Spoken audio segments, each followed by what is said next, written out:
Hello, hello. Ayan. Malapit nang maluto ang ating pinangat na isda. Meron siyang talbos ng gabi, kamyas, bawang sibuyas, tapos paminta at ang kanyang pampalasa. O yan lang, ganyan lang kasimple. Buhay na ako nito. Mas masarap pag may gulay, di ba? O, hindi natin pwedeng kailangan ng karne araw-araw. Kailangan meron din tayong gulay. Kasi gulay is life, pampahaba ng buhay. O, di ba? Hindi tayo pwedeng laging magkarne ng magkarne.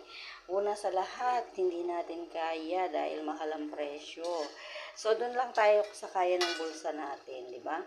Pag may budget, magkarne. Pag walang budget, ayan, pwede na tayo sa paisda-isda. At magawa naman ng paraan yan kung paano siya sumarap, o di ba? Ayan, kulong-kulo na siya. Malapit na tayong kumain.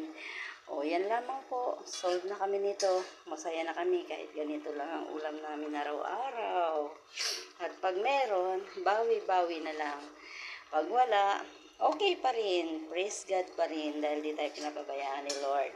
Diskarte lang yan. Sabi nga, o, diba, ang inyong madiskarting nanay, nakaluto na naman ng panibagong ulam. So, halina kayo, kain na tayo.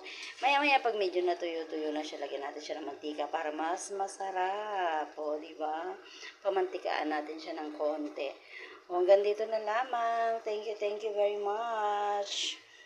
Love you all. Bye-bye.